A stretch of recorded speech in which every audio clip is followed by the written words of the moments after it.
하나님의 말씀 에스겔 8장 14절에서 18절 말씀입니다. 에스겔 8장 14절에서 18절 말씀입니다. 에스겔 8장 14절에서 18절 말씀 함께 읽도록 하겠습니다. 그가 또 나를 데리고 여호와의 전으로 들어가는 북문에 이르시기로 보니 거기에 여인들이 앉아 담무스를 위하여 애곡하더라. 그가 또 내게 이르시되 인자야 내가 그것을 보았느냐 너는 또 이보다 더 큰 가증한 일을 보리라 하시더라. 그가 또 나를 데리고 여호와의 성전 안뜰에 들어가시니라.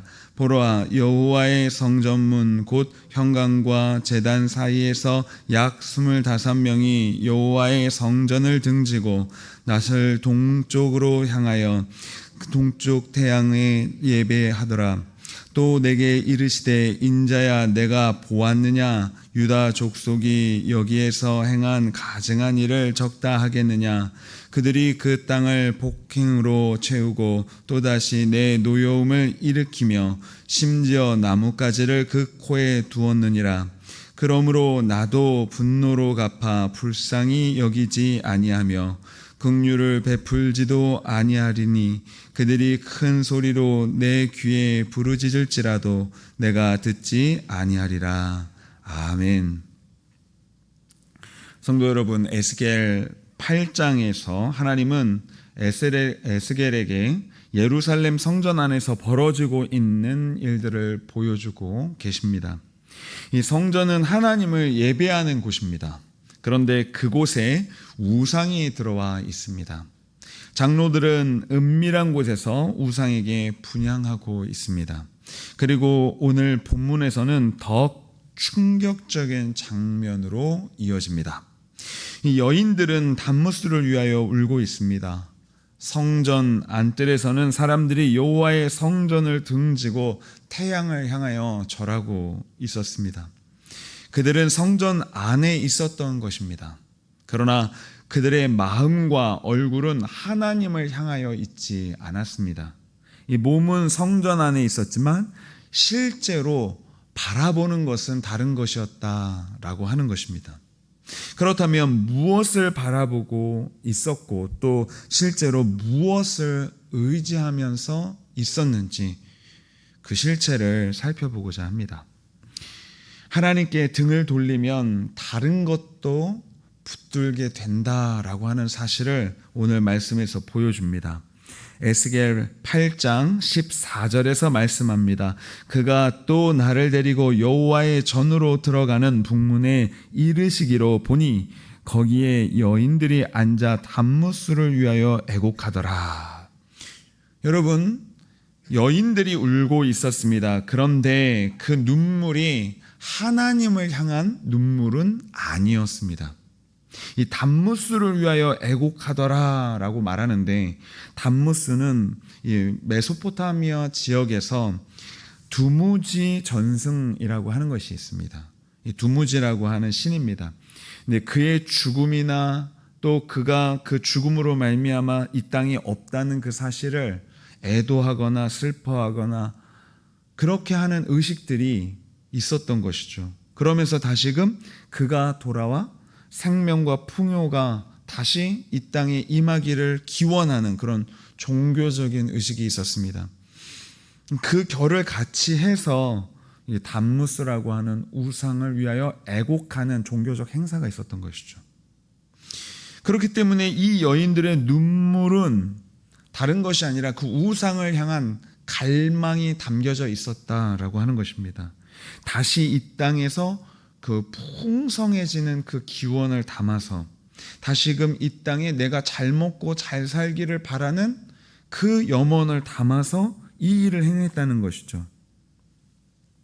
그것을 바라는 것 자체가 무슨 문제가 있겠습니까? 그저 이 땅 위에서 안전하게 행복하게 잘 먹고 잘 살기를 바라는 것은 누구나 가진 마음 아니겠습니까? 그런데 그것이 하나님을 의지하고 그 하나님을 바라보고 하는 일은 아니었다는 것이죠. 문제는 그것을 누구에게 구하고 있느냐라는 것이었습니다.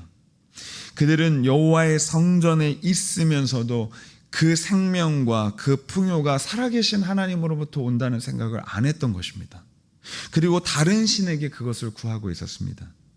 그래서 15절에서 하나님께서 말씀하십니다. 너는 또 이보다 더 큰 가증한 일을 보리라. 이 여인들이 우상 숭배하는 것 그 외에도 더 큰 문제가 있었다고 하는 것이죠. 그래서 16절에서는 그 충격적인 장면을 우리에게 보여주는 것입니다. 그가 또 나를 데리고 여호와의 성전 안뜰에 들어가시니라. 보라, 여호와의 성전 문 곧 현관과 제단 사이에서 약 25명이 여호와의 성전을 등지고 낯을 동쪽으로 향하여 동쪽 태양에게 예배하더라. 등은 여호와의 성전을 향하고 있었습니다. 그러면 얼굴은요? 얼굴은 동쪽 태양을 향하고 있었습니다. 그들의 몸이 누구를 예배하는지를 보여주는 장면이었습니다. 그들이 서 있던 곳이 어디였습니까? 현관과 제단 사이입니다. 이곳은 제사장의 직무를 보는 곳과 밀접한 관련이 있는 성전의 중심 공간입니다. 그래서 이 25명을 추측하기로는 제사장 계열의 사람들로 우리가 해석을 합니다. 정확히 누구였는지는 단정 지을 수 없지만 적어도 그 현관과 제단 사이를 오가며 하나님을 섬기는 일을 했던 사람들이다라고 우리는 생각할 수 있습니다. 그런데 그렇게 하나님을 섬기는 사람들이 하나님께 등을 돌리고 있었다는 이 사실은 분명한 것입니다. 가장 하나님을 바라보아야 할 자리에서 다른 곳을 바라보고 있었던 것입니다. 얼굴은 태양에게 향하려면 여러분 그 등은 어디로 향하는 것입니까? 그 등이 오히려 하나님께로 향하고 있는 것이죠. 하나님을 등진 것입니다. 여러분 하나님께 등을 돌리는 것 이것이 곧 우상 숭배입니다. 하나님을 완전히 부인한다고 선언해야만 우상 숭배하는 것이 아닙니다. 하나님을 믿는다고 하면서 하나님을 섬기는 자리에 있으면서 실제로는 그 생명과 안전과 만족이 다른 곳에 있다고 여기고 또 그 하나님께 등을 돌리고 있는 것, 그것이 바로 우상 숭배가 되는 것입니다. 그렇기 때문에 이 말씀에 비추어서 우리도 돌아봐야 하는 것입니다. 우리의 얼굴이 어디를 향하고 있는지 살펴보십시오.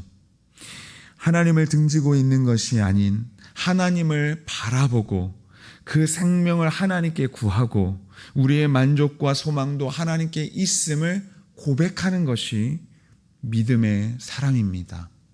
그러므로 여러분 이제도 하나님을 향하여 그 얼굴을 드는 믿음의 사람들이 되시기를 바랍니다. 두 번째로 하나님께 등을 돌리면 사람에게도 등을 돌리는 것입니다. 이 본문 17절에서 말씀합니다. 또 내게 이르시되 인자야 내가 보았느냐 유다 족속이 여기에서 행한 가증한 일을 적다 하겠느냐. 그들이 그 땅을 폭행으로 채우고 또다시 내 노여움을 일으키며 심지어 나뭇가지를 그 코에 두었느니라. 여러분 본문 마지막에는 이 조금 생소한 표현이 나옵니다. 나뭇가지를 그 코에 두었느니라 라고 말하고 있습니다. 이 행동이 정확히 무엇을 의미했는지는 확정하기가 어렵습니다. 이 태양 숭배와 관련된 제의적 행동이었을 가능성이 가장 크다고 볼 수 있는데 정확히 어떤 식의 의식이 이루어졌는지는 알 수 없습니다. 그러나 이 나뭇가지를 그 코에 두었느니라 라고 하는 이것이 우리에게 보여주는 분명한 사실 한 가지는 있습니다. 바로 그것이 하나님께서는 그 행위를 우상 숭배와 함께 다루면서 자신이 경노하는, 분노하는 한 행위이다, 이렇게 보시는 것입니다. 그런데 이렇게 하나님의 분노를 경노케 하는 일들을 행하는데 이 17절에서 그 앞서서 언급한 중요한 내용이 또 한 가지 있습니다. 바로 그들이 그 땅을 폭력으로 채우고 라는 말씀입니다. 여러분 생각해 보십시오. 하나님께서는 성전 안에 우상 숭배만 보신 것이 아닙니다. 성전 밖에서 그들이 어떻게 살고 있는지도 보고 계셨습니다. 여기서 폭력이라고 하는 이 말은 히브리어로 하마스입니다. 폭력입니다. 사람을 때리는 물질적인 폭력을 포함해서 강탈하고 억압하고 힘을 부당하게 사용하고 약한 사람을 짓밟는 모든 불의를 포함한 의미가 하마스입니다. 이 성전에는 우상이 가득했습니다. 그리고 땅에는 하마스, 폭력이 가득했습니다. 지금 성전 안과 성전 밖 모두가 불의함이 가득 차고 넘쳐나는 것입니다. 하나님께서는 이 둘을 함께 보십니다. 하나님께 등을 돌린 예배가 사람에게도 등을 돌리는 행위로 나타났습니다. 예배와 삶은 떨어져 있지 않습니다. 하나님을 경외하는 사람은 하나님께서 지으신 사람을 함부로 대할 수 없는 것입니다. 예배 시간에 두 손을 모아 기도했는데 집에 돌아가서 가장 가까운 가족들에게 함부로 말하고 폭력을 행사한다면 우리의 예배를 돌아보아야 하는 것입니다. 교회에서는 하나님을 사랑한다고 말하면서도 힘없는 사람들에게 가혹하고 내 위치와 권한을 이용하여서 다른 사람들을 짓누른다면 하나님께서 그것도 보고 계신 것입니다. 하나님은 성전과 그 땅을 함께 보십니다. 예배와 삶을 함께 보십니다. 그리고 18절에서 심판을 선언하고 계신 것입니다. 그러므로 나도 분노로 갚아 불쌍히 여기지 아니하며 긍휼을 베풀지도 아니하리니 그들이 큰 소리로 내 귀에 부르짖을지라도 내가 듣지 아니하리라. 이 두려운 말씀입니다.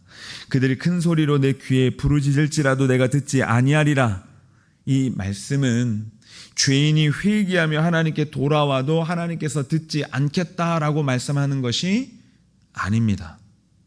성경은 회개하며 돌아오는 죄인의 부르짖음을 하나님께서 들으신다고 항상 말씀해 주셨습니다.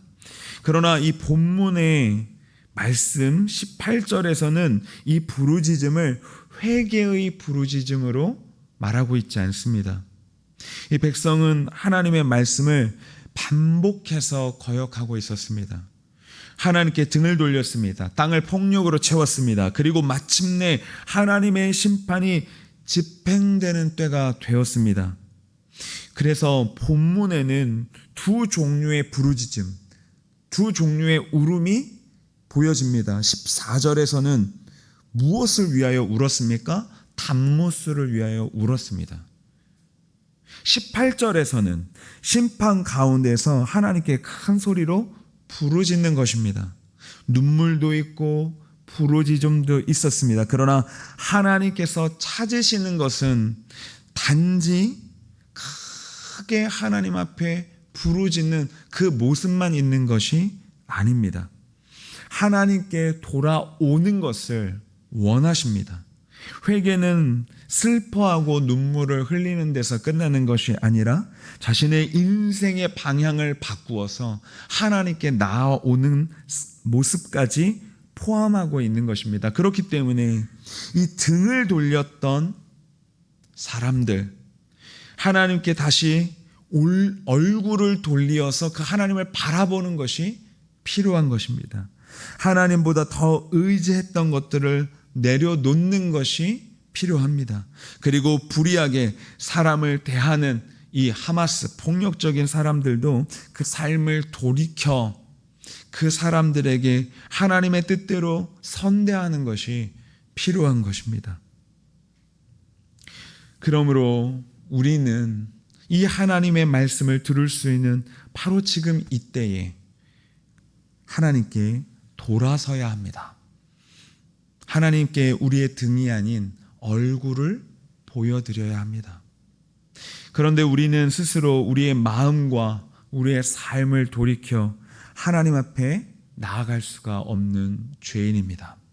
그래서 예수 그리스도가 필요한 것입니다. 에스겔이 본 사람들, 제사장일지도 모르는 이 사람들이 현관과 제단 사이에서 하나님께 등을 돌렸습니다. 하나님 앞에서 백성을 위해 중보해야 할 그 자리에 있던 사람들이 다른 대상을 향하여서 그 몸을 굽히고 있었습니다. 그러나 예수 그리스도께서는 우리를 위한 참된 제사장이 되어 주셨습니다. 아버지의 뜻을 끝까지 순종하셨습니다. 그 아버지를 향하여 있었습니다.